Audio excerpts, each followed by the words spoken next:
बंदी सतनाम। तो परमात्मा की अपार कृपा है, बंदी छोड़ की अपार दया है, जो अब ये मूल ज्ञान पूरे विश्व में फैलता ही जा रहा है। और ऐसे ऐसे लोगों के, ऐसे ऐसे जीवों के विवेक की जागृति हो रही है कि जो बेचारे 50-50 सालों से, 40-40 सालों से अधूरे गुरुओं की शरण में बैठे थे, अज्ञानता को ही ज्ञान मान बैठे थे, अब ऐसे जीव जाग रहे हैं। बंदी छोड़ की कृपा हो रही है और धीरे धीरे ये कारवां बढ़ता ही जा रहा है। खुशी भी होती है और एहसास होता है कि अब वो समा दूर नहीं है जो कबीर साहब ने अपनी वाणियों में सांकेतिक ज्ञान के रूप में पहले से ही दर्ज किया हुआ है। घर घर होगा बोध विचारा, हर घर में बोध विचार होगा। हर घर में एक ऐसी लहर चलेगी ज्ञान की कि आप सोच भी नहीं सकते। ऐसा प्रकाश हो जाएगा इस अंधेरे जीवन में कि आप सोच भी नहीं सकते। और ये सब होने ही वाला है, ये भी अच्छे से समझ लें।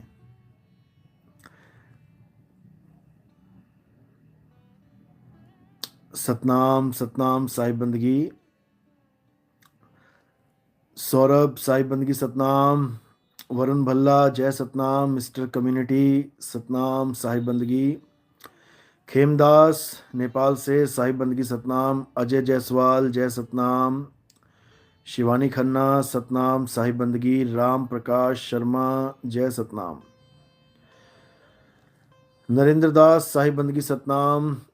अक्षर पार नियक्षर भरपूर है सतनाम साहिब बंदगी। सलीम मोहम्मद जय सतनाम। सर्वेश साहिब बंदगी सतनाम। अंजू कुमारी जय सतनाम। लक्ष्मण सिंह जय बंदी छोड़ की। अजय जायसवाल यशविंदर सैनी जय सतनाम जय सतनाम। रजनी कथुरिया मोहम्मद नवी साहिब बंदगी सतनाम। लालचंद जय सतनाम। देवीलाल जय बंदी छोड़ की। बबली देवी माही साहिब बंदगी। रामपाल शाक्या सतनाम साहिब बंदगी। मिस्टर विजय जय सतनाम। सलीम मोहम्मद साहिब बंदगी। चारू सतनाम। सोनी अवस्थी जय सतनाम। मिस्टर प्रमोद कुमार जय सतनाम। हृदयानंद दास सतनाम सतनाम सतनाम। मुल्तान दास साहिब बंदगी सतनाम। प्रवीण शिवरान सतनाम। महल सिंह बिखीविंड जय सतनाम। नेमी सतनाम साहिब बंदगी। नारायण पटेल जय सतनाम। पूर्णानंद अत्री सतनाम साहिब बंदगी जय सतनाम। लक्ष्मण प्रसाद वर्मा साहिब बंदगी सतनाम। KGF कबीर गुरु की फौज जय सतनाम। रिंकल परमार जय बंदी छोड़ की। यश जय सतनाम जय सतनाम जय सतनाम। बचित्तर सिंह साहिब बंदगी सतनाम। राजकुमार जायसवाल जय सतनाम। हीरा राम सतनाम साहिब बंदगी जय सतनाम। प्रहलाद नारायण जय सतनाम जय बंदी छोड़ की। रमेश मन मस्ती शायरी जय सतनाम। सवीना बेगम साहिब बंदगी सतनाम जी सतनाम। खेमदास सतनाम। मूल ज्ञान सतनाम साहिब बंदगी। स्वयं सिद्ध परमात्मा कबीर जय सतनाम। भुवनेश्वर साहू विक्रम आसनसोल जय सतनाम। गणेश निषाद, ऐश्वर्या रावत सतनाम साहिब बंदगी, संतोष दास कुरुक्षेत्र से सतनाम सतनाम, श्वेता शर्मा सतनाम साहिब बंदगी। तो बहुत खुशी की बात है, बहुत ज़्यादा खुशी की बात है कि अब हमारी नकल बहुत ही अच्छे लेवल पे होने लगी है। अब तो एक नहीं कई बाबा लोग मूर्ति वूर्ति छोड़ के आत्मा आत्मा करने लग गए हैं। बहुत खुशी होती है जब इन बाबाओं को ये कहते सुनता हूँ कि आत्मा आत्मा आत्मा। बहुत खुशी की बात है। शुक्र है मूर्ति मूर्ति मूर्ति से आत्मा आत्मा आत्मा पर आ गए। भले आत्मा के आ का भी ज्ञान ना हो, तमा तो बात की बात है, लेकिन आत्मा तक पहुंच गए हैं, इसी में हमारी जीत है। अरे यही तो छुड़वाना था, ये पत्थर ही तो छुड़वाने थे। और अगर ये बाबा सोच रहे हैं कि आत्मा आत्मा करके लाखों लोग हमारे पीछे लग जाएंगे तो अच्छी बात है, लगा लो पीछे भाई। हम यही चाहते हैं कि आत्मा आत्मा सुन के लाखों क्या करोड़ों लोग तुम्हारे पीछे लगे। मैं अभी सब्सक्राइबर देख रहा था, हमारा चैनल 2018 में चला था और ततैया बाबा पीली ततैया बाबा का 2019 में शुरुआत हुई थी। आज उनके 1 करोड़ से भी ज़्यादा फॉलोअर हैं, सब्सक्राइबर, और हमारे 1.25 लाख के करीब हैं। तो मुझसे किसी ने पूछा कि देखो जी इनके 1 करोड़ हो गए, आपके 1.25 लाख ही हुए हैं। तब मुझे गुरु गोविंद सिंह जी की वो बात याद आ गई कि 1.25 लाख से 1 लड़ाऊं तब गोविंद सिंह नाम तराहूं। यानी हमारा एक भगत इन 1.25 लाख राधे राधे करने वालों पे भारी पड़ सकता है। पड़ सकता क्या, पड़ गया है। जब बाबा ही बदल गया तो चेलों की क्या हैसियत है कि एक आत्मज्ञानी के आगे टिक पाएंगे। जब बाबा ही अपनी पटरी चेंज कर गया, मूर्ति मूर्ति मूर्ति छोड़ के अब आत्मा आत्मा आत्मा करने लग गया, बहुत अच्छी बात है, बहुत अच्छी बात है। ये सब परमात्मा की ही दया है। परमात्मा चाहते हैं कि इन लोगों के मुंह से आत्मा आत्मा निकलवाऊं ताकि वो लोग इनको फॉलो करें जो पहले से इनके फॉलोअर थे, यानी मूर्ति पूजा के फॉलोअर थे। परमात्मा चाहते हैं कि कोई राधे राधे करके ही बुलाए, ठीक है, लेकिन उसके मुंह से आत्मा आत्मा ही निकलवाना पड़ेगा, और वो निकलेगा ही। ये मैंने 2018 में बोल दिया था कि आने वाले समय में मेरे भाई तुम्हें यही ज्ञान सुनाई देगा चारों तरफ जो आज मैं बोल रहा हूं। और सब मेरा मजाक उड़ाते थे इस बात पे, सब मजाक उड़ाते थे, कोई सत्य नहीं मानता था। यहाँ की हमारे ही आश्रम के कई साधु संतों ने मेरा मजाक उड़ाया कि अरे नितिन दास तुम क्या बोलते रहते हो, पूरा विश्व एक झंडे के नीचे आएगा। क्या बात करते हो नितिन दास, एक पूरा विश्व एक झंडे के नीचे कैसे आ सकता है? ये सपना तुम्हारा सपना ही रह जाएगा। ऐसा कह के बहुत मजाक भी उड़ाया उन्होंने और डीमोटिवेट करने की भी कोशिश करी कि तुम कहाँ से इतने बड़े संत आ गए कि पूरी दुनिया को एक झंडे के नीचे लाने की बात कर रहे हो। आज तक ये बात किसी ने नहीं करी, आज तक किसी ने ये गर्जना नहीं करी कि पूरा विश्व एक झंडे के नीचे आएगा। बड़े बड़े संत आए हमारे आश्रम में, बड़े बड़े संत आए हमारे आश्रम में, नामी गिरामी संत आए हमारे आश्रम में, लेकिन आज तक ये बात किसी ने कही नहीं कि पूरा विश्व एक झंडे के नीचे आएगा। क्योंकि विश्व कोई यूपी या एमपी या बिहार नहीं है। विश्व कोई केवल हिंदी भाषा का देश नहीं है। विश्व का मतलब है 195 देशों में हजारों तरह की भाषाएं बोलने वाले लोग। ये पूरा विश्व एक कैसे हो सकता है? ये पूरा विश्व एक झंडे के नीचे कैसे आ सकता है? नितिन दास ये बात करना बंद कर दो। मुझे कई बार बोला गया। अब मैं ये बात क्यों बोलता था और उन्होंने ये बात उनको क्यों नहीं हजम हुई, इसके पीछे कारण क्या है समझ लो। क्योंकि जैसे ही मैं इस पंथ में जुड़ा था 2010 में, जो पहला ग्रंथ मुझे मिला 2010 में जुड़ने के बाद, एक तो मुझे नाम प्रकाश मिला था 2010 में जुड़ने से पहले, और एक जो गुप्त ग्रंथ मुझे मिला, क्योंकि नाम प्रकाश तो प्रचलन में था, हर आदमी के पास लगभग आश्रम में नाम प्रकाश, मुक्ति प्रकाश, ये सब ग्रंथ सबके पास होते थे। लेकिन एक गुप्त ग्रंथ है। वो गुप्त ग्रंथ ऐसा था कि हमारे आश्रम में भी ये कहा जाता था कि ये आखिरी किताब है हमारे पास। अगर इसकी ये किताब अगर मिस हो गई या ये ग्रंथ कोई लेके चला गया तो इसके बाद ना तो हमारे पास है और ना ही बड़ैया आश्रम में है। उस ग्रंथ का नाम था अभिनंदन ग्रंथ। और सबसे हैरानी वाली बात है कि वो ग्रंथ हमारे आश्रम में किसी ने पढ़ा ही नहीं था। जिस महात्मा के पास वो ग्रंथ था उसने भी नहीं पढ़ा था। उसका नाम तो नहीं लूंगा मैं, लेकिन जब मैं वहां पहुंचा तो उस महात्मा ने कहा कि ये जो ग्रंथ है ये आपके पढ़ने के लायक है, आप इसको जरूर पढ़ें। जब मैंने वो ग्रंथ पढ़ा तब मुझे पता लगा कि ये अभिनंदन ग्रंथ किसका अभिनंदन करना चाहता है। ये अभिनंदन ग्रंथ की आखिरी किताब, आखिरी कॉपी हमारे आश्रम में क्यों पड़ी रही, ये तब समझ में आया।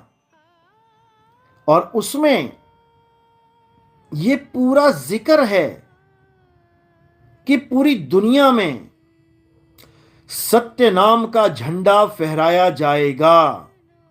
और कौन फहराएगा? स्वयं कबीर साहब फहराएंगे।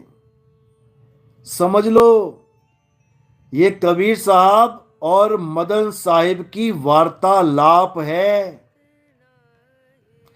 उन्होंने खुद मदन साहिब को ये फरमाया कि पूरे विश्व में झंडा हम ही फहराएंगे, हम ही नहीं कलंक अवतार हैं।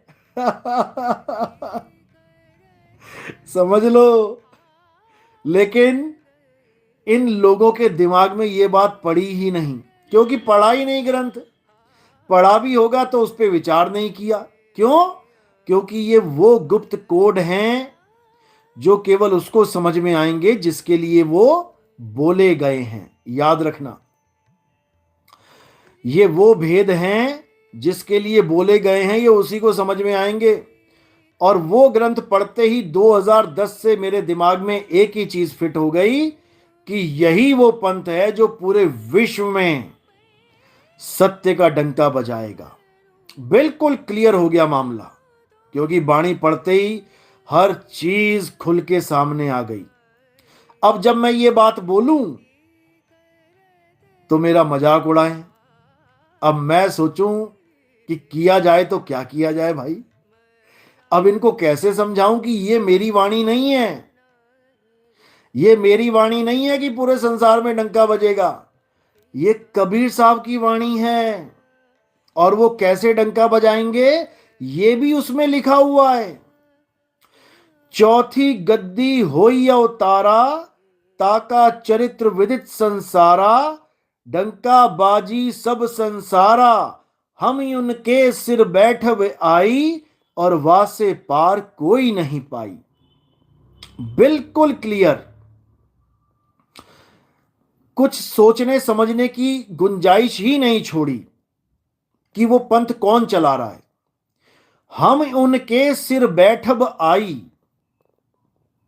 अब जो अज्ञानी जीव हैं वो इन बातों को नहीं समझ पाएंगे, लेकिन जो ज्ञानी जीव हैं, जो मालिक के विवेकी हंस हैं, ये वाणी उनके लिए बोली गई है।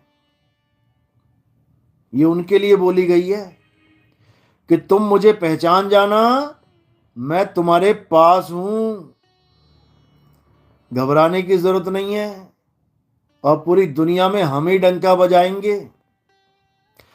इसका प्रमाण बहुत से संतों ने दिया, बहुत से, वेदों में, पुराणों में, कुरानों की हदीसों में, बाइबल में, यहां तक कि जय गुरुदेव बाबा ये कहते चले गए कि एक झंडा होगा, एक नाम होगा, एक भाषा होगी। किसकी होगी? कौन से पंथ की होगी? अरे अपना पंथ तो उनका 20 हिस्सों में बट गया, अलग अलग गुरु बन के बैठ गए, जबकि उन्होंने अपने ही ग्रंथों में बोल के, लिख के भेजा हुआ है कि कोई भी गलती से मेरी संगत में गुरु बनने का काम ना करे। बिल्कुल मना किया है कि कोई गुरु नहीं बनेगा मेरी संगत में। यह हमारे पास प्रूफ पड़ा हुआ है। लेकिन आज वही लोग गुरु की बात को ना मानकर गद्दी संभाल के बैठ गए। अब क्यों कहा था बाबा जी ने कि किसी को गुरु नहीं बनना है? क्योंकि उनको पता है कि मेरे जाने के बाद ही वो पंथ उजागर होने वाला है। अब मैं गुरुवाई करवा के किसी को क्यों भ्रष्ट करवा दूं अपनी जनता को, कि पता लगा मैंने गुरु बना दिया किसी को तो उसके मुंह में पड़ के वो उस महात्मा के पास नहीं जाएंगे जिसकी मैं बात कर रहा हूं। अगर गुरुजी को भविष्यवाणियां आराम से दिखती हैं तो क्या उनको यह नहीं पता था कि मैं कब शरीर छोड़ के जाऊंगा?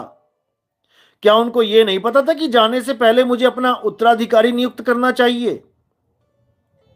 उन्होंने बोला था यह बात कि कोई भी गुरु नहीं बनेगा मेरा शिष्य। क्यों? क्योंकि इसी पंथ के सारे शिष्य उस महात्मा की शरण में जाएंगे जिसको ऊपर से आवाज आएगी। ऊपर से भी लिखा हुआ है। और तुम लोग कौन सी आवाज सुन रहे हो? अंदर की आवाज। समझ लो, अंदर की आवाज और ऊपर की आवाज में जमीन आसमान का अंतर है। समझ लो, ये हमारे पास बाकायदा प्रूफ पड़ा हुआ है। 1980 में बोली थी ये बात उन्होंने, और 2016 में ये छपी थी। 2012 या 16 में छपी थी ये। तो समझने वाली बात है। वो इशारा कर गए हैं। उन्होंने बोला कि 5 नाम की तो पूजा ऐसे ही होती रहेगी दुनिया में, लेकिन मुक्ति नहीं होगी। बिल्कुल क्लियर बोल दिया कि जय गुरुदेव नाम से अभी तो तुम पार हो रहे हो। अब इसमें भी गुप्त भेद है। क्यों बोलना पड़ा पार हो रहे हो? क्योंकि अगर अभी बोल देंगे ना कि तुम इससे पार नहीं होगे तो ये सारी संगत छोड़ छाड़ के भाग जाएगी बाबा जी को। इसलिए उनको बोलना पड़ा कि अभी जो तुम जय गुरुदेव नाम से पार हो रहे हो, तब तुम पार नहीं होगे। अभी तो तुम पार हो रहे हो, लेकिन तब तुम पार नहीं होगे जब वो महात्मा आएगा। मतलब समझ जाओ इसका। वो क्लियर कहना चाह रहे हैं कि इन नामों से कोई पार नहीं हो सकता, लेकिन और कोई ऑप्शन नहीं है। इसलिए टिका के रखना है तुम्हें उस पंथ में। इसलिए कहना पड़ रहा है कि अभी तो तुम 5 नामों से पार हो रहे हो, जय गुरुदेव नाम से पार हो रहे हो, लेकिन जब वो महात्मा आएंगे और उस नाम का जिक्र करेंगे जो ऊपर से आ रहा है, तब तुम जय गुरुदेव नाम से पार नहीं होगे। समझ लो, समझ लो। यानी वो ये कहना चाह रहे हैं, आज जो बुलेट प्रूफ जैकेट तुम्हारे पास है जिसमें गोलियां नहीं लग सकती, एक समय ऐसा आएगा जब दूसरी कंपनी आएगी और तब ये जैकेट काम नहीं करेगी। कहने का ये मतलब हो गया। समझ लो। तो इसीलिए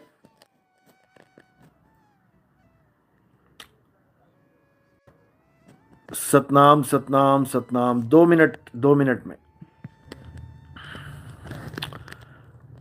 सतनाम साहिब बंदगी। तो बाबा जय गुरुदेव ने कोई कमी नहीं छोड़ी ये बताने में कि जो महात्मा आएंगे तुम्हें क्या उपदेश करेंगे, उन्होंने बिल्कुल क्लियर इशारे इशारे में बता दिया कि जिस नाम की वो बात कर रहे हैं, जिस शब्द की वो बात करेंगे, वो शब्द ऊपर से आएगा और वो शब्द 5 नहीं होंगे, वो एक है, एक है। मिस्टर कम्युनिटी, ईश्वर निराकार है, बात खत्म। बात नहीं खत्म, विवेक खत्म। जो ये मानते हैं कि ईश्वर निराकार है, उनका विवेक बस यहीं तक का ही है और यहीं पे खत्म हो जाता है। अब इससे आगे क्या है?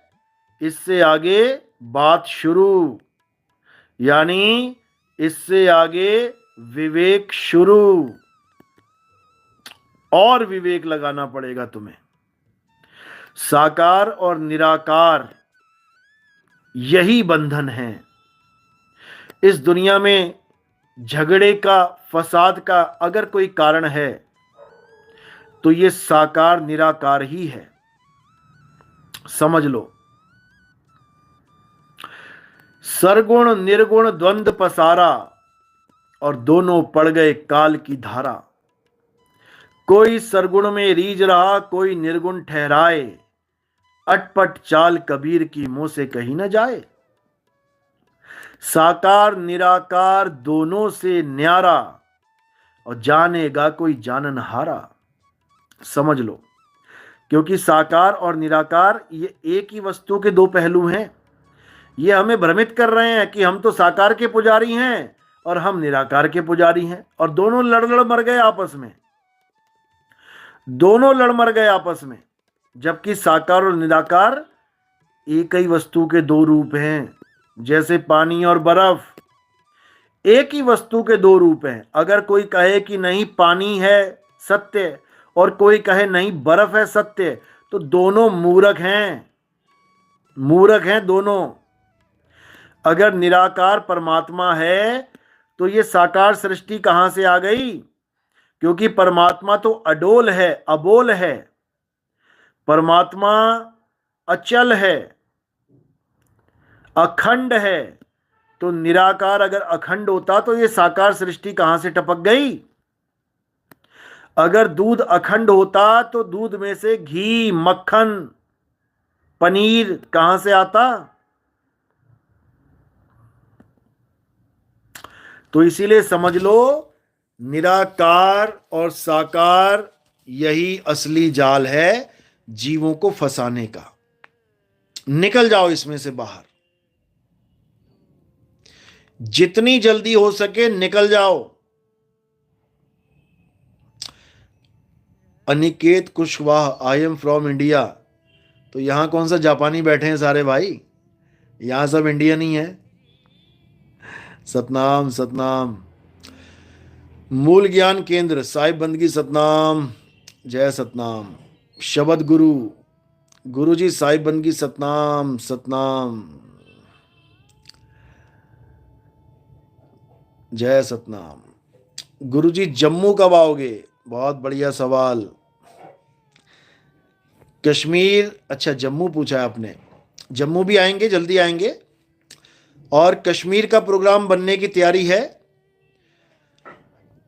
लगभग मई के पहले हफ्ते में कश्मीर का प्रोग्राम बनेगा। जो भी भगत कश्मीर आना चाहते हैं, धरती पे स्वर्ग कहा जाता है वैसे, हमारे लिए तो चलो एक आम जगह ही है। तो जो भगत कश्मीर आना चाहते हैं तो वो संपर्क कर सकते हैं 9256111007 पे।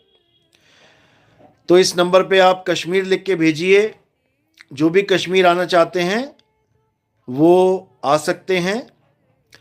और प्रोग्राम लगभग मई महीने में पहले हफ्ते में हो जाएगा।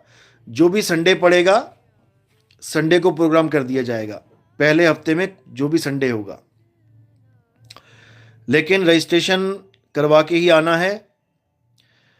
और जैसा कि आपको पता है कि बहुत ही बड़ा टूरिस्ट प्लेस है, तो इसलिए पूरे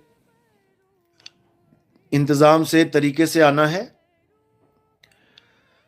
बाकी जो भी जानकारी होगी आपको दे दी जाएगी। सतनाम सतनाम सतनाम।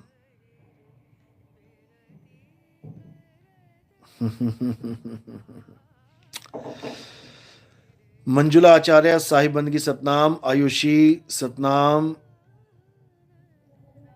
परसों मेरा पेपर है, मैं चाहती हूँ आप मुझे आशीर्वाद दें कि अच्छे नंबर आए मेरे गुरुजी प्लीज़। देखो, पढ़ाई करो अच्छे से, आशीर्वाद हमेशा गुरु का साथ है, लेकिन वही बात है कि तुम एक कदम चलोगे तो मैं 100 कदम चलूंगा। यानी तुम अच्छे से पढ़ाई करोगे तब आशीर्वाद लगेगा, समझ लो। और पढ़ाई नहीं करी तो समझ लो फिर क्या होगा। मृत्युंजय दास साहिब बंदगी सतनाम। पप्पू कुमार जय सतनाम जय सतनाम। KGF साहिब बंदगी। राम प्यारी सतनाम साहिब बंदगी सतनाम। जय सतनाम जय सतनाम। रेखा मित्तल साहिब बंदगी सतनाम। पपला गुर्जर सतनाम साहिब बंदगी। एडवोकेट यतिन ग्रोवर साहिब बंदगी सतनाम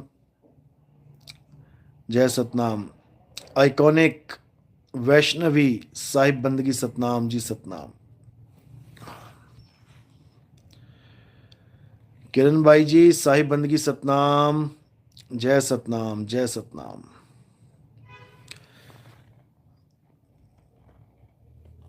सतेंद्र सिंह अशोक शर्मा जय सतनाम साहिब बंदगी। और बहुत ही अच्छी खबर है कि जब से हमने साधना टीवी पे ऐड चेंज करी है, क्योंकि 1 साल वो पुरानी ऐड चलती रही जिसका रिस्पांस कुछ ज़्यादा अच्छा नहीं आया, लेकिन ये ऐड इसी महीने से हमने चेंज करी है और इतने मैसेज इतने फ़ोन आ गए कि क्या बात है क्या बात है क्या बात है। क्योंकि वो ऐड अब हमने 1 मिनट की दी है पूरी, और उसमें जो भी मेन मेन चीज़ें जो किसी भी विवेकी इंसान को एकदम स्ट्राइक कर सकती है, एकदम उसके विवेक को झकझोर सकती है, वो हमने उसमें बोली। और बहुत से लोगों ने हमारी बात को सुन के सत्संग देखना शुरू कर दिया है और बहुत अच्छी तरह से लोग समझ रहे हैं। कुछ लोग तो ऐसे हैं जो बड़े बड़े ओहदों पे बैठे हुए हैं, पता नहीं कौन कौन से बाबाओं के। आजकल बाबा भी ओहदा दे देते हैं भाई, बाबाओं ने भी डिपार्टमेंट बना दिए हैं। तुम ब्लॉक प्रमुख हो, यानी तुम ब्लॉक कोऑर्डिनेटर हो, तुम जिला कोऑर्डिनेटर हो, तुम स्टेट कोऑर्डिनेटर हो, तुम नेशनल कोऑर्डिनेटर हो।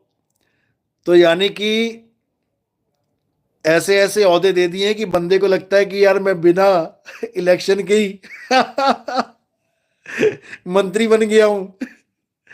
तो अब वो अच्छे से सुन रहे हैं, समझ रहे हैं प्रोग्राम, सत्संग को अच्छे से समझ रहे हैं और उनके पैरों से जमीन निकल रही है कि हम कहां फंसे रह गए।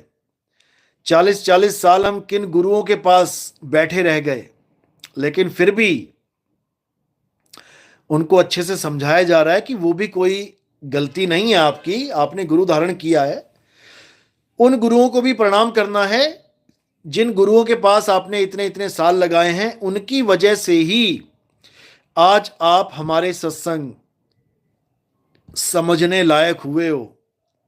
अगर वो गुरु तुम्हारे जीवन में ना होते तो मेरे भाई नितिन दास के सत्संग समझने ये तुम्हारे बस की बात नहीं थी। इसलिए शुक्र मनाओ उन गुरुओं का, उनको भी कोटि कोटि प्रणाम करो जिनके सानिध्य में आप लोग इस सत्संग को समझ पा रहे हो। नकल करने वाले करते रहेंगे, कोई बात नहीं, वो तो हम रोक भी नहीं सकते और ना ही हमने रोकना है, क्योंकि प्रचार तो अपना ही हो रहा है, हमें उससे कोई फर्क नहीं पड़ता, बल्कि हमारा फायदा ही हो रहा है उसमें। लेकिन उन गुरुओं को जरूर नमन करो जिनकी वजह से आप इस ज्ञान को समझने लायक हुए हैं। कभी किसी गुरु के बारे में गलत मत बोलना, कभी किसी गुरु की निंदा मत करना, क्योंकि तुम शिष्य हो। तुम्हें हर गुरु प्रेम प्रेम के लायक दिखना चाहिए। हर गुरु से प्रेम करो। क्यों? क्योंकि उन्हीं गुरुओं की शरण में होते होते, बढ़ते बढ़ते तुम आज यहां तक पहुंचे हो। उन गुरुओं से भी प्रेम करना है, लेकिन ज्ञान में पक्षपात नहीं करना है। बिल्कुल।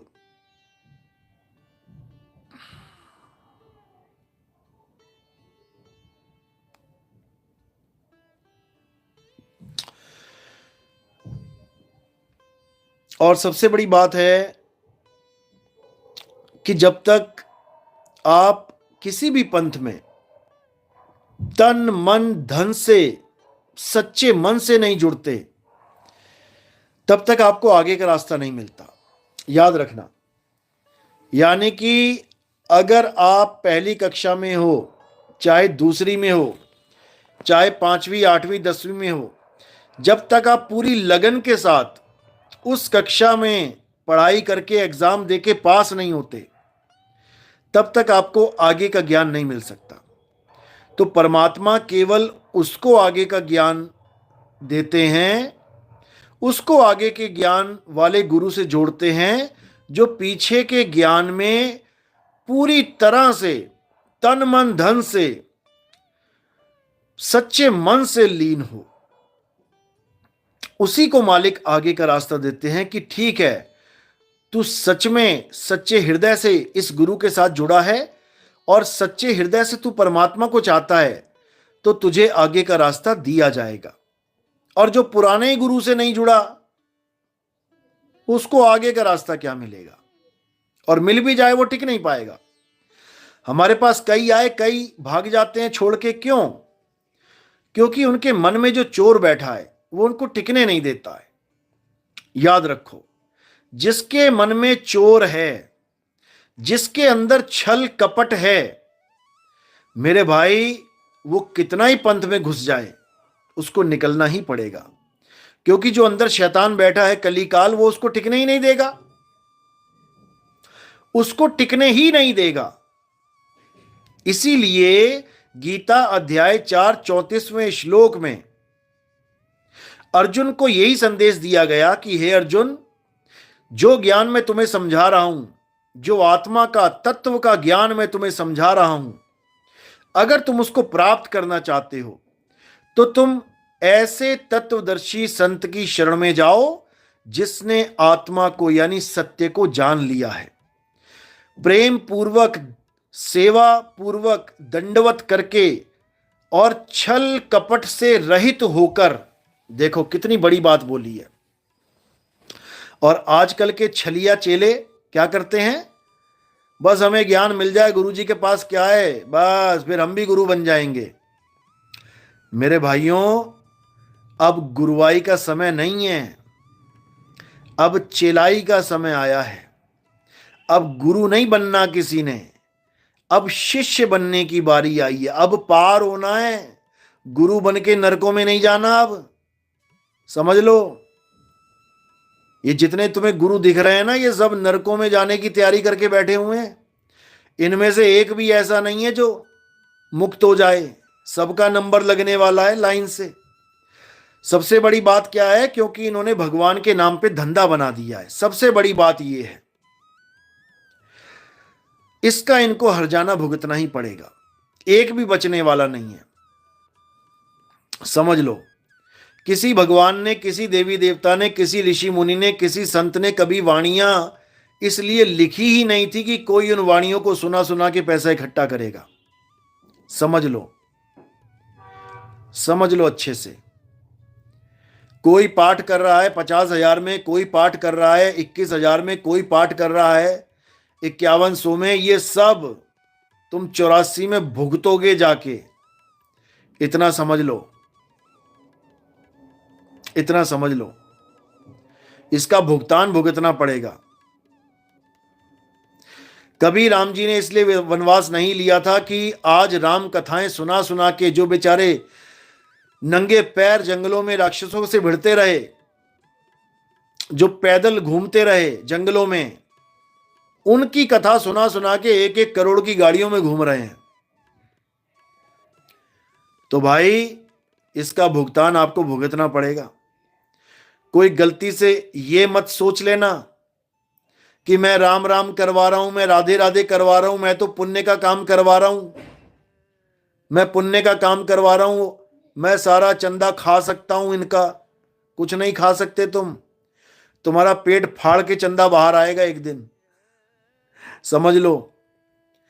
भगत के अन्न में बड़े बड़े दांत हैं, कहते हैं दानी के दान में बड़े बड़े दांत हैं, भजेगा तो पचेगा, नहीं तो फाड़ देते आंत हैं, समझ लो। तो ये पचने वाली सामग्री नहीं है भाई। अगर आप दान चंदा लेते हैं तो उसको यूज करो प्रचार में, प्रसार में, नहीं तो बहुत बड़ी दिक्कत आने वाली है, हालत खराब होने वाली है, समझ लो। तो इसलिए जो सत्य का परचम है वो तो लहराएगा ही, उसमें कोई शक नहीं है, कोई शक ही नहीं है। लेकिन उसके लिए समय है निर्धारित, उसका हमें वेट करना है। और तब तक हमें क्या करना है? हमें जम के प्रचार करना है, सत्य का डंका बजाना है। जो मालिक का विवेकी हंस होगा वो अपने आप आ जाएगा, उसे कुछ कहने की जरूरत ही नहीं पड़ेगी। अभी परसों एक भगत का मैसेज आया जो रामपाल जी का बहुत अच्छा बड़ा औहदे पे कोऑर्डिनेटर है। वो क्या बोल रहा है कि गुरुजी मैं बहुत बड़े औहदे पे हूं, लेकिन मैं आपकी एक एक बात को समझ रहा हूं, आप क्या कह रहे हो, और मैं आपसे दीक्षा लेने के लिए बिल्कुल तैयार हूं। मैं मानता हूं कि आपसे दीक्षा लेने के बाद मुझे बहुत ज्यादा बेइज्जती का सामना करना पड़ेगा, लेकिन मैं तैयार हूं, क्योंकि बेइज्जती मेरे शरीर की होगी, मेरे मन को ठेस लगेगी, लेकिन मेरी आत्मा का कल्याण होगा। कितनी बड़ी बात है, बहुत सुंदर। क्योंकि सत्य का जब निर्णय करना होता है तो ये बेइज्जती वेस्ती नहीं देखी जाती, ये लोकलाज नहीं देखा जाता। समझ लो किनारे फेंक दो इसको उठा के, क्योंकि लोकलाज तब बिल्कुल काम नहीं आएगा, ये इज्जत बेइज्जती तब बिल्कुल काम नहीं आएगी जब सुअर बना के नाली में घुसा देगा वो। सुबह का ब्रेकफास्ट, दोपहर का लंच और रात का डिनर शहर के सबसे बड़े नालों में ही होगा। फिर क्या करोगे तब? ये झूठी इज्जत क्या करोगे बताओ? तो इसलिए इन चीजों से निकल जाओ बाहर कि बेइज्जती हो रही है या इज्जत मिल रही है। सत्य को परखो। अगर सत्य को परख लिया तो समझ लो वही सबसे बड़ी इज्जत है, मालिक के दरबार में इज्जत मिलेगी, इतना समझ लो। और मालिक के दरबार में जिसको इज्जत मिल गई उसको दुनिया की क्या परवाह। जब बेपरवाह उसके साथ हो गया तो इस दुनिया की क्या परवाह।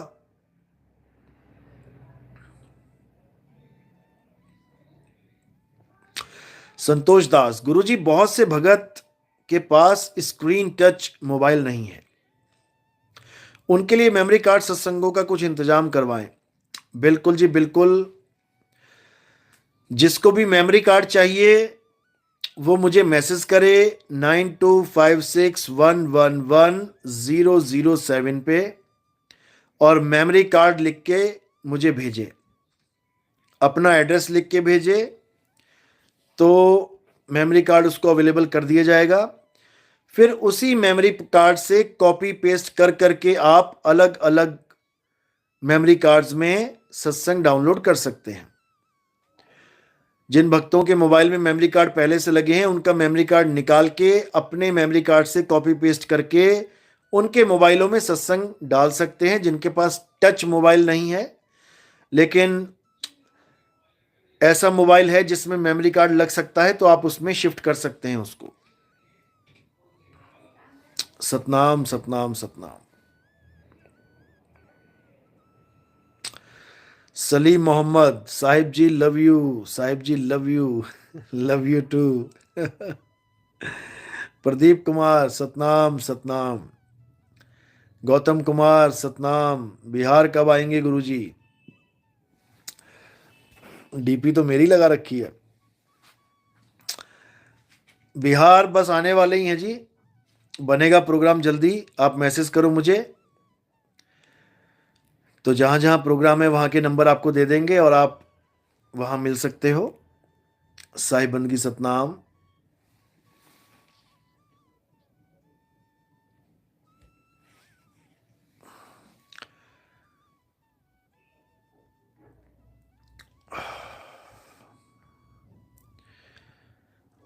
और मार्केट में जैसा कि बताया गया था कि जब आखिरी तारनहार आएंगे उससे पहले नकली तारनहारों की लाइन लग जाएगी। तो अब आप खुद अपनी आंखों से देखेंगे, क्योंकि खेल शुरू हो चुका है। नकली तारनहार अब भगवान बनने की कोशिश करेंगे।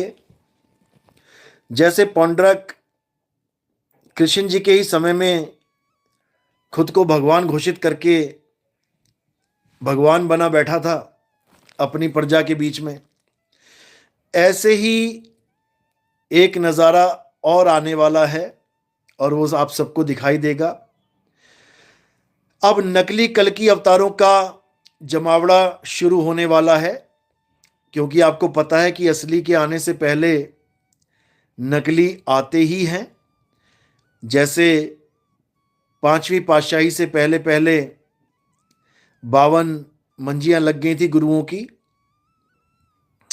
नकली आए उसके बाद असली आता है। इसी प्रकार नकली आने शुरू हो गए हैं। नकली और असली में पहचान क्या है अच्छी तरह समझ लो। कल्कि अवतार नकली कौन है और कल्कि अवतार असली कौन है? जो ये कह दे कि मैं कल्कि अवतार हूं, जो ये कह दे कि मैं इमाम मेहंदी हूं,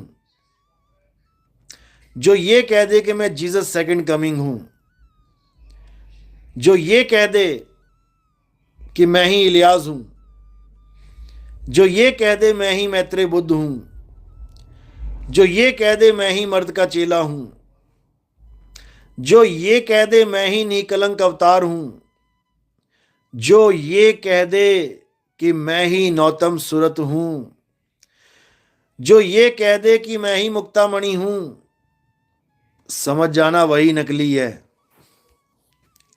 अब तुम्हें 2 मिनट में समझ में आ जाएगा कि कौन है नकली कौन है असली। ये तो हो गया नकली। अब असली कल्कि अवतार क्या है समझ लो। असली कल्कि अवतार कोई शरीर नहीं है, वो कोई शरीर हो ही नहीं सकता। समझ लो असली कल्कि अवतार क्या है।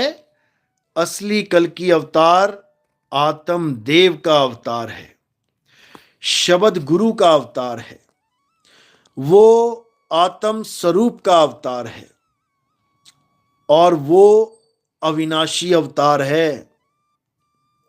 बाकी जितने अवतार आए सब आए और मृत हो गए, मरे हैं, खत्म हुआ उनका किस्सा। तत्वों में आए हैं, तत्वों में मिले हैं, लेकिन जो आखिरी अवतार है कल्कि अवतार, ये काया से रहित अवतार है। ये शरीर नहीं है, ये आत्म स्वरूपी अवतार है। ये आत्म ज्ञान का प्रसार करने के लिए अवतरित हुआ है। ये आत्मज्ञान को पूरे विश्व में समझाने के लिए अवतरित हुआ है।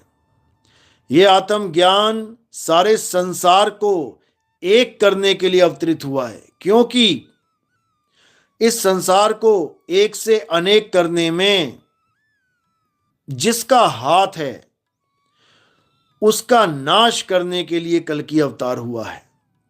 और सबसे बड़ा हाथ किसका है एक से अनेक करने में? सबसे बड़ा हाथ है 52 अक्षरों का। 52 अक्षरों का। 52 अक्षरों की वजह से ही हम एक से अनेक हुए हैं। समझ लो, नाना प्रकार के धर्म, नाना प्रकार के पंथ, नाना प्रकार के संप्रदाय, नाना प्रकार के मजहब, ये सब 52 अक्षरों की वजह से ही अस्तित्व में हैं। आज 52 अक्षर खत्म कर दिए जाएं तो ना तो कोई रहेगा हिंदू और ना रहेगा मुसलमान, ना कहलाएगा सिख और ना कहेंगे उसके कोई ईसाई। क्यों? 52 अक्षर का खेल ही खत्म हो जाएगा।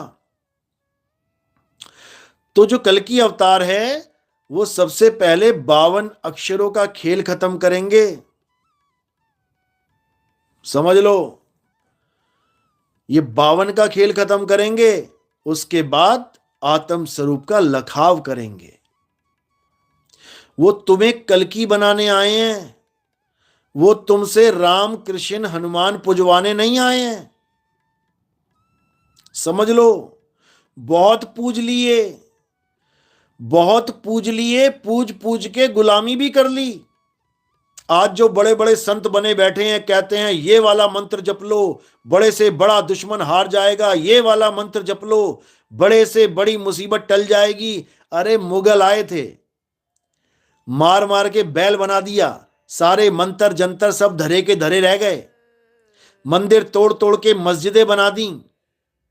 कहां चले गए थे तुम्हारे ये मंत्र, जो आज तुम लोगों को बेवकूफ बनाने के लिए मंत्रों जंत्रों की बातें करते हो? अगर हमने इन मंत्रों पे दोबारा विश्वास कर लिया तो मेरे भाई दोबारा गुलाम होना पड़ जाएगा। हमारे शहीदों ने फांसियों पे लटके हैं, अपनी जानें दी हैं, किसी मंत्र से नहीं भगाए मुगल और अंग्रेज। समझ लो, किसी भगवान के मंत्र ने मुगलों को नहीं भगाया यहां से, किसी भगवान के मंत्र ने अंग्रेजों को नहीं भगाया। फांसियों पे चढ़ना पड़ा, चंद्रशेखर आजाद जैसों को अपने आप को गोली मारनी पड़ गई। आज तुम मंत्रों का सहारा लेके दोबारा से नपुंसक बनाने में लगे हो समाज को। ये जितने भी महात्मा हैं, इनको 50-60 कुत्तों के बीच में छोड़ देना चाहिए और इनको बोलना चाहिए कि जो हमें तू भरोसा दिलवा रहा था मंत्रों पे, बता तेरा क्या मंत्र है, जप ले जितना जपना है। इतने इंजेक्शन ठोकेंगे पेट में, इतने छेद हो जाएंगे कि पता नहीं लगेगा सांस कहां से लेना और छोड़नी कहां से है। ये मंत्रों की दुकान जो तुम खोल के बैठे हो, ये धरी की धरी रह जाएगी। निकम्मो, आत्मा की बात करो, आत्म ज्ञान की बात करो। 50 छोड़ो, 100 कुत्ते भी आ जाएं, अगर तुम्हारे अंदर आत्मविश्वास है तो तुम धुनाई कर दोगे सबकी। किसी मंत्र से तुम एक कुत्ते को भी पटकी नहीं लगा सकते। अगर एक लठ तुम्हारे हाथ में आ जाए तो 100 कुत्तों पे भारी पड़ सकते हो, अगर आत्मविश्वास है तो। मंत्र से तुम मच्छर नहीं मार पाओगे, फिर कॉइल लगाते फिरोगे। समझ लो, चाहे कोई मंत्र, कोई भी भगवान, कोई भी इष्ट तुम्हारा भगवान हो।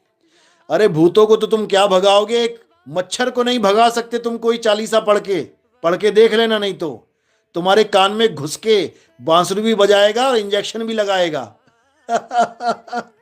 तुम्हारा मंत्र धरे का धरा रह जाएगा।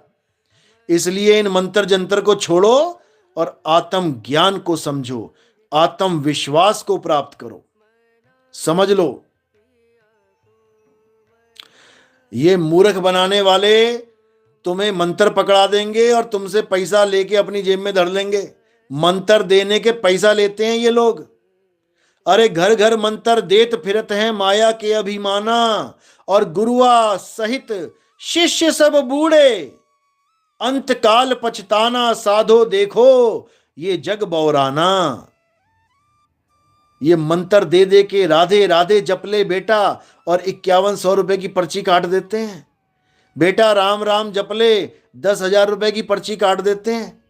जो नाम तुम्हें पहले से पता है, अगर तुम इनसे ले रहे हो तो तुमसे बड़ा कोई मूर्ख नहीं है इस संसार में। नाम उसे कहते हैं जो तुम्हारे पास जिसका ज्ञान नहीं है, तभी तो नाम लेने जा रहे हो।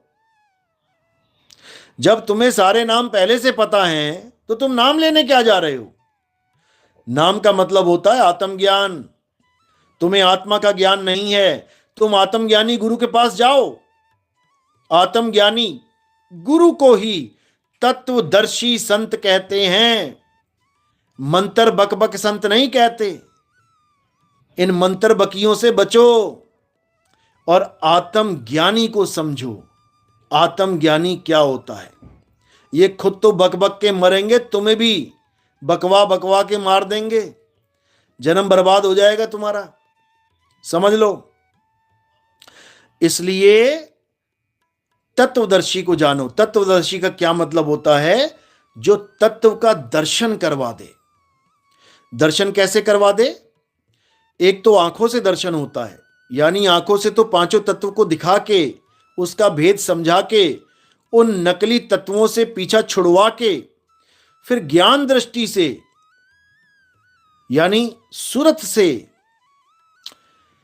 आत्मा का दर्शन कैसे हो सकता है, उसका भेद बता दे।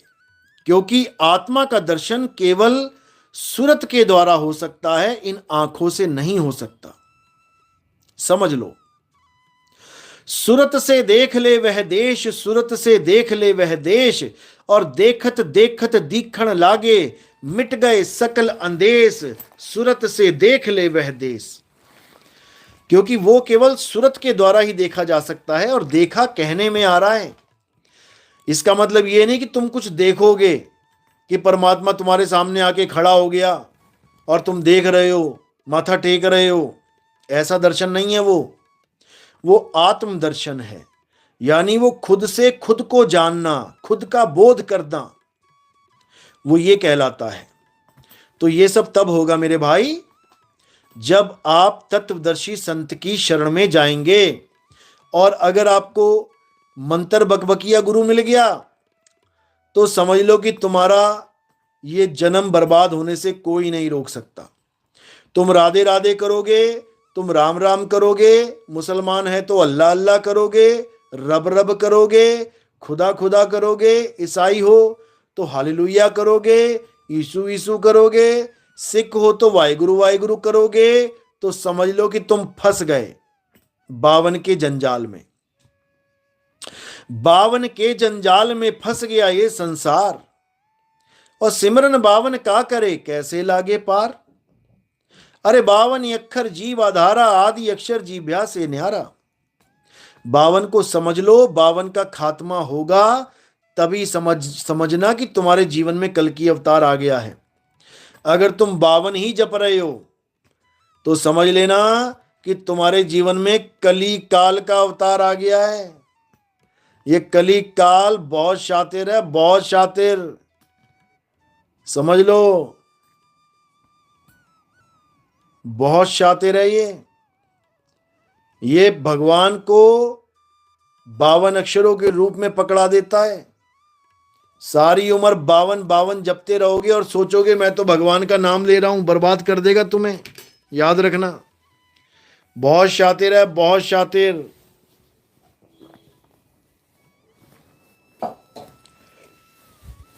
इसलिए अच्छे से समझ लो। और कोई गलती से ये मत समझे कि कली काल का मतलब होता है केवल कलयुग। ये बाप है सबका, केवल कलयुग नहीं, ये सतयुग में भी है, ये त्रेता में भी है, ये द्वापर में भी है, कलयुग में तो घर घर में है, समझ लो। यही वो है जो सबके अंदर बैठ के सबको चला रहा है। सबका स्टीयरिंग इसी के हाथ में है। ये कब किसकी गाड़ी कहां मोड़ दे कुछ नहीं पता। ये कब इंद्रासन को निंद्रासन बना दे कुछ नहीं पता। ये कब नारायण नारायण करता करता कब शराब दे दे कुछ नहीं पता। ये बहुत खतरनाक है भाई, इससे बच के रहना। तो अगर कली काल से बचना है तो पहले 52 अक्षरों से बचो। अगर किसी दुश्मन से बचना है तो पहले उसके जाल से बचो। तुम जाल ही में फंस गए तो दुश्मन को कैसे मारोगे। और कली काल का सबसे बड़ा जाल क्या है, जिसमें ब्रह्मा विष्णु महेश तक फंसे पड़े हैं, जिसमें गौरी गणेश फंसे पड़े हैं, जिसमें सारे देवी देवता फंसे पड़े हैं, गण गंधर्व मुनि ऋषि मुनि स्वामी फंसे पड़े हैं, इसमें सब संत महात्मा सब फंसे पड़े हैं। ये 52 का जाल है कली काल का। ये 52 का डोरा तोड़ने के लिए ही कल की अवतार होगा। और कोई गलती से ये ना सोचे कि वो विष्णु जी का अवतार है। वो विष्णु जी का अवतार नहीं है, वो आत्म स्वरूप का अवतार है, वो आत्म देव का अवतार है। समझ लो, वो आत्म देव का अवतार है। अगर वो विष्णु जी का अवतार होता तो कभी गरीबदास जी उसकी महिमा गाते ही नहीं, कबीर साहब कभी उसका जिक्र करते ही नहीं, गुरु गोविंद सिंह जी ने भी उसकी महिमा गाई है। कहना पड़ता है कि विष्णु जी का 10वां अवतार है, कहना पड़ता है क्यों, क्योंकि पुराणों में दर्ज है। लेकिन असलियत में वो आत्मा का अवतार है, वो किसी विष्णु जी का अवतार नहीं है। समझ लो अच्छे से। और उसके साथ जो कहानियां जोड़ी गई हैं समझाने के लिए, वो सब कोड लगे हुए हैं। कोड है वो। संबल ग्राम में उनका जन्म होगा। अरे वो आत्मा है, उनका कभी जन्म नहीं होता। उनका कभी जन्म नहीं होता, कभी मरण नहीं होता। वो प्रकट होते हैं, प्रकट। समझ लो। उनकी 2 बीवियां होंगी, कानूनी जुर्म है। केस हो जाएगा, जेल हो जाएगी। 2 बीवियां नहीं रख सकते हिंदू धर्म में, सनातन धर्म में। लेकिन उनकी 2 बीवियां बोली गई हैं। उसका भेद भी बिल्कुल डिफरेंट है, बिल्कुल अलग है। लेकिन उसको ये नकली जितने भी बाबा लोग बैठे हैं, ये कभी समझ भी नहीं सकते उस बात को। ये कभी नहीं समझ सकते कि उनकी 2 बीवियां कौन है। ये जितने नकली कल की अवतार आ रहे हैं, ये सब छड़े मलंग। अभी इनसे बोला जाए 2 बीवियां कहां से लाओगे, चक्कर में पड़ जाएंगे, गश खा के गिर जाएंगे। लेकिन ये कभी नहीं जान सकते कि वो 2 बीवियां कौन हैं। कल की अवतार के 3 भाई और हैं, ये कभी नहीं समझ पाएंगे कि वो 3 भाई और कौन हैं। कल की अवतार के 4 पुत्र हैं, ये कभी नहीं समझ सकते कि वो 4 पुत्र कौन हैं। कभी नहीं जान सकते, इनके बस की बात नहीं है कि ये जान लें। जैसे वो यहोवा वाले यहोवा यहोवा गा गा के बेचारे 84 में चले गए।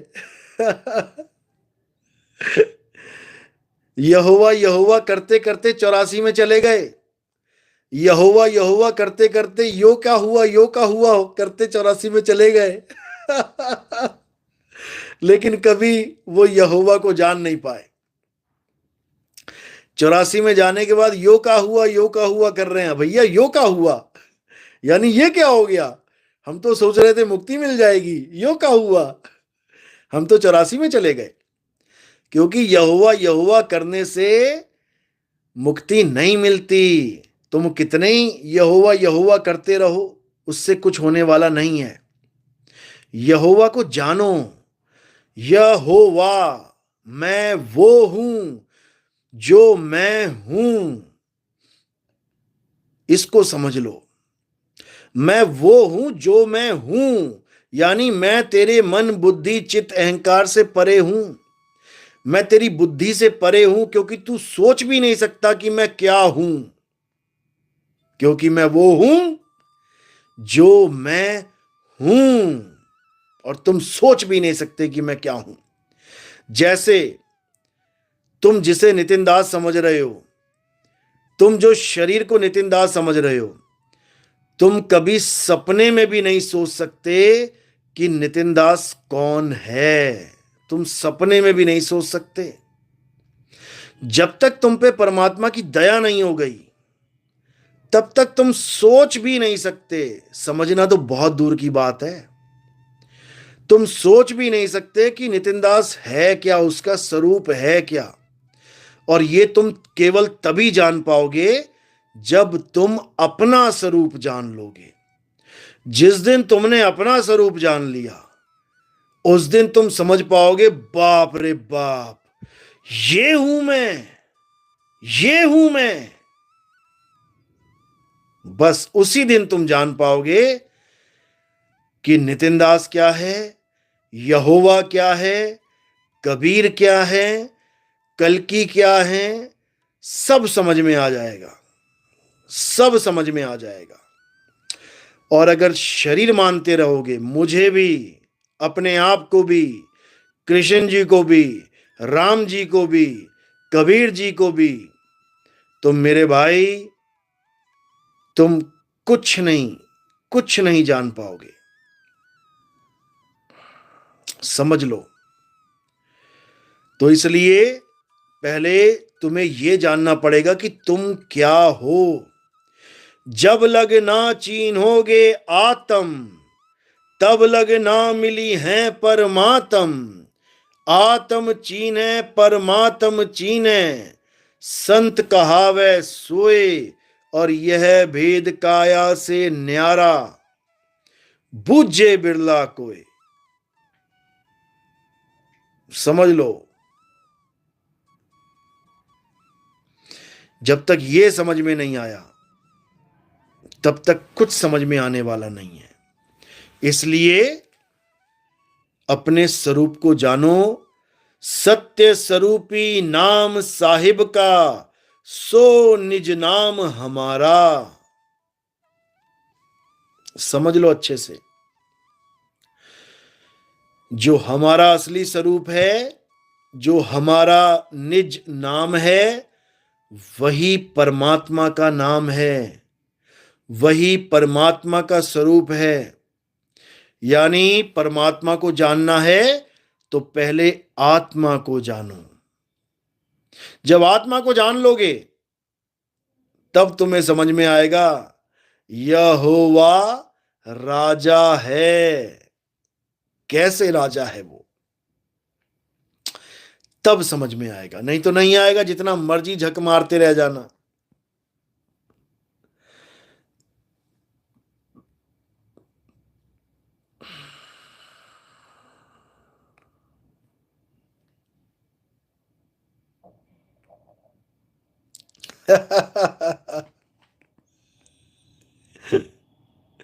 सतनाम सतनाम।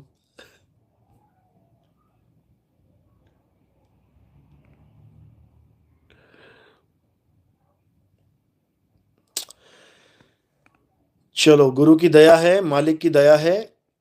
अब समय आने वाला है बहुत जल्दी, क्योंकि कल की अवतार के जो महामंदिर में, महामठ में प्रमोद दास जी महंत जो बैठे हुए हैं, उन्होंने भी इस बात को समझ लिया है कि अब वो समय ज़्यादा दूर नहीं है जब कल की अवतार का आगमन होने वाला है। उस आत्म देव का आगमन होने वाला है और पूरे विश्व को सनातन की धारा में, सनातन के सत्य में जोड़ने का कार्य, पूरे विश्व को, केवल हिंदू मुसलमान वाला काम नहीं है। यहां पर सारे विश्व की बात है, पूरे विश्व को एक सूत्र में पिरोने की बात है। और वो कार्य बहुत जल्दी आपको दिखाई देने लगेगा। शुरू तो हो ही चुका है, अब दिखने भी लगेगा। और बहुत खुशी की बात है कि हमारी बहुत ही अच्छी मित्र, जो मैंने आपको 2018 में सत्संग में कैरोलिन का नाम लिया था, फ्रांस से, वो बहुत जल्दी हम लोगों के साथ शामिल होने वाले हैं और पूरा योगदान देने वाले हैं। और पूरे विश्व में जहाँ पर भी फ्रेंच भाषा का जितना भी जीव बैठा है उनको समझाने के लिए, और उनको तो 2-3 लैंग्वेज आती हैं बहुत अच्छे से, यानी बहुत ही सुंदर प्रचार प्रसार अब पूरे विश्व में होने वाला है। और जहाँ तक उम्मीद है वो अपना पूरा जीवन अब इसी पंथ में लगाने के लिए तैयार है। मेरी आज बात हुई थी उनसे, तो बहुत ही जल्दी आप लोग की मुलाकात उनसे होने वाली है। और आने वाले समय में जहाँ जहाँ विदेशों में प्रचार होगा वो साथ ही होंगे, और परमात्मा की दया रही तो अपनी भाषा में बहुत ही अच्छे से वो समझा सकेंगे, मालिक के जीवों को इस पंथ से जोड़ सकेंगे। उम्मीद तो पूरी है, बाकी देखते हैं क्या होता है। तो आज की बातों से बहुत पॉजिटिव थे वो, और पूरी कोशिश करेंगे कि अपना पूरा जीवन इस पंथ में लगा सकें। तो बहुत खुशी की बात है। और उनके साथ और भी बहुत से जीव हैं जो इस ज्ञान को समझ रहे हैं।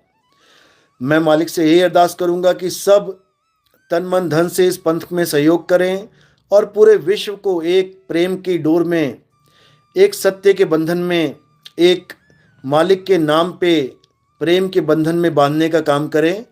ये झगड़ा, ये लड़ाई, ये फसाद, ये बमबारी, ये परमाणु बम, ये दुनियादारी, ये सब खत्म हो और बस एक ही चर्चा चले, मुक्ति मुक्ति मुक्ति। इसके अलावा और दूसरी बात कोई मुंह पे ना हो। सब एक दूसरे से प्रेम करें, एक दूसरे का सहारा बने।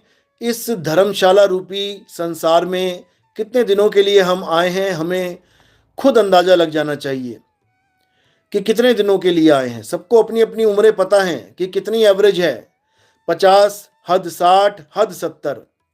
इससे पहले पहले निकल ही जाना है। तो मेरे भाइयों, क्यों ना ऐसी मिसाल पेश करके जाएं आने वाली पीढ़ी के लिए कि वो भी याद करें कि हमारे पूर्वज कैसे थे। आज हम देखते हैं कि हमारे पूर्वज कितनी छोटी मानसिकता के लोग थे।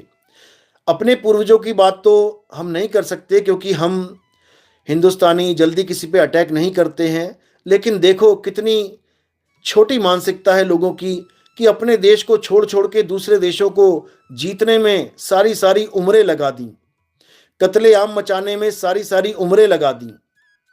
इससे अच्छा अपने ही देश के लोगों को समृद्ध बनाते, खुशहाल बनाते, उनका जीवन खुशियों से भरपूर कर देते। कितनी दुआएं लगती उन राजाओं महाराजाओं को जो अपना देश छोड़ छोड़ के लाखों लोगों को सैनिक बना बना के तलवारें हाथ में लेके गाजर मूली की तरह इंसान जन्म का बर्बादी करते रहे। लानत है ऐसे लोगों पे, लानत है जो धरती को एक बूचड़ खाना बना के छोड़ गए। आज उन्हीं की तर्ज पे बाकी लोग भी चल रहे हैं। हम इतने बड़े हो जाएं, हम इतने अमीर हो जाएं, हम ऐसा कर दें, हम वैसा कर दें, और उसके बाद क्या, कुत्ते की मौत मर जाएं कीड़े पड़ के, फिर 84 में भटके सुअर बन के नालियों में गंदगी खा